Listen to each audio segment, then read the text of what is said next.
as we're broadcasting, I'm afraid of what the market is going to yield coming up soon. Okay?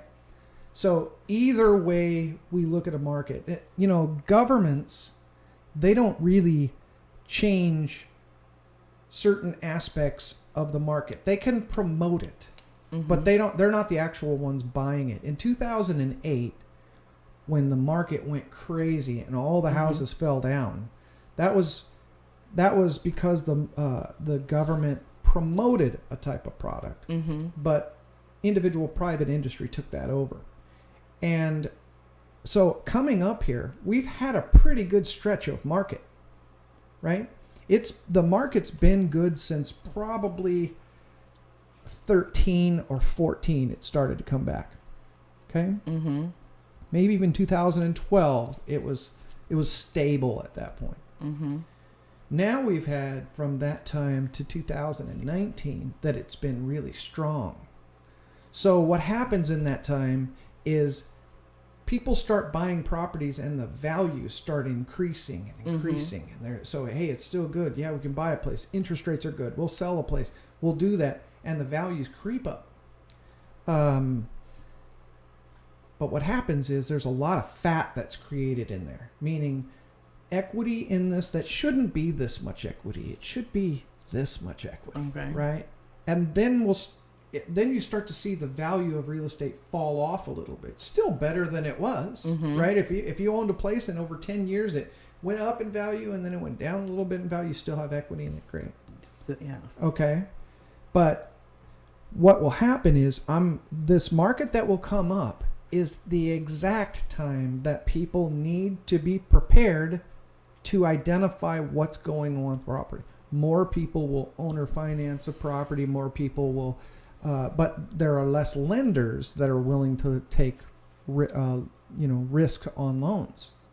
So we're going to combine those things now. So I have a question. Yeah, go ahead.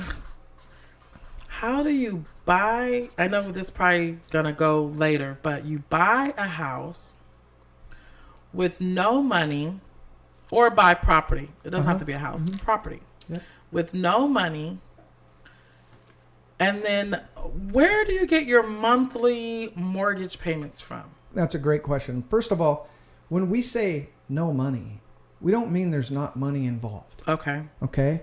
We mean that it's not from your pocket. That's I need to know that too. All right. So someone's going to finance it, but like my example earlier of the collateral, the $20 bill, the house that you're buying will actually be what they'll take from you if you don't pay. Okay. So the house that we're buying, we make a purchase offer to a real estate agent. I think you'd be a great real estate agent as well. That's another thing that you should. I have a lot of things on my plate already. Well, thank you for that. It's just an opportunity for. Maybe eventually. Yeah, there you go. Free up my time. Yeah, but you'll understand people. That's great. Now, this property,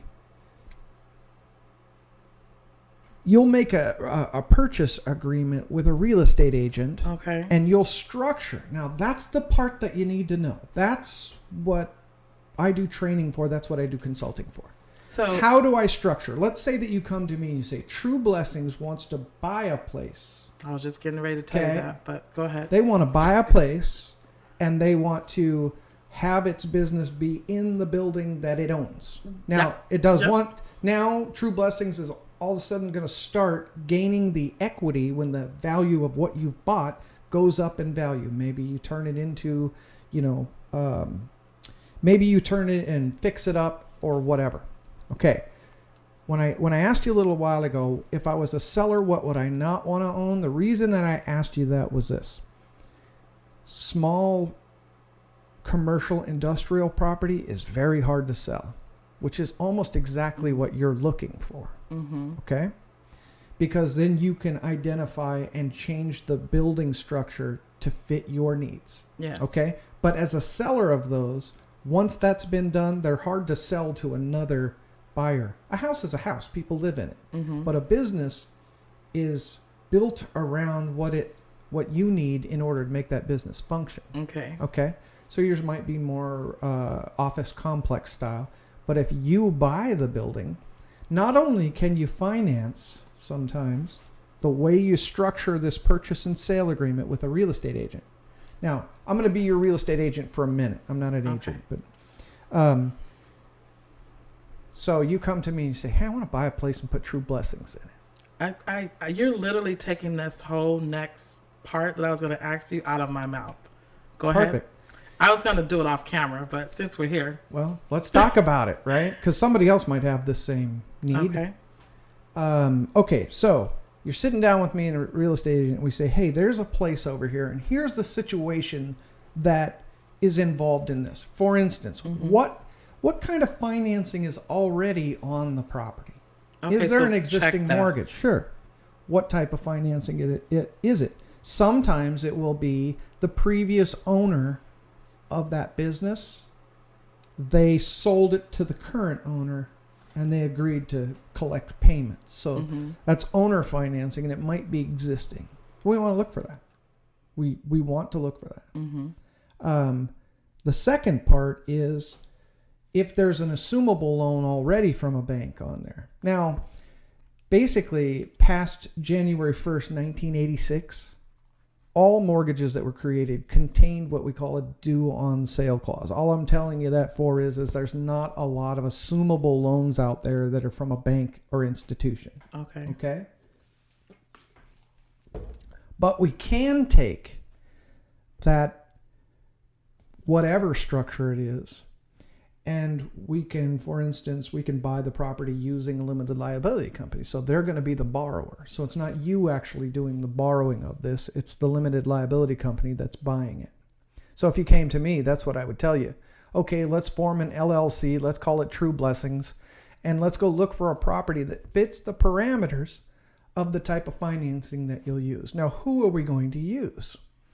Who will lend us the money? Well, there's a ton of individual people. And when I say a ton of them, thousands and thousands of individual people who earn money by lending their money secured by real estate. So if we go back to the example of my $20 bill, you as a lender, what you need is a network. And the network, the money from within it, we're going to carve out a piece of equity, and it's called, what we call that is a mortgage or deed of trust. We're going to carve out this equity piece against something of value that's greater than what they've loaned. Okay. And they'll lend the money to you or to your LLC in order to buy it, and you'll give them a mortgage against it. And that mortgage has a monthly payment. Okay. All right. So we can borrow, if, depending upon the deal, we can borrow more money against the real estate than what it takes to buy it. So we can borrow like an equity loan against it. But how can you buy something that's not yours yet? Well, that's how we do everything, right? You're not going to own, buy the whatever from Safeway. You don't own it now. You're going to go buy it. Real estate's everywhere. Look, just as we look across there's all kinds of places over there, and someone owns them, and someone probably loaned on them. Right? A bank, institution, individual. That's how everything comes into existence. Right. They're not paid for yet. No.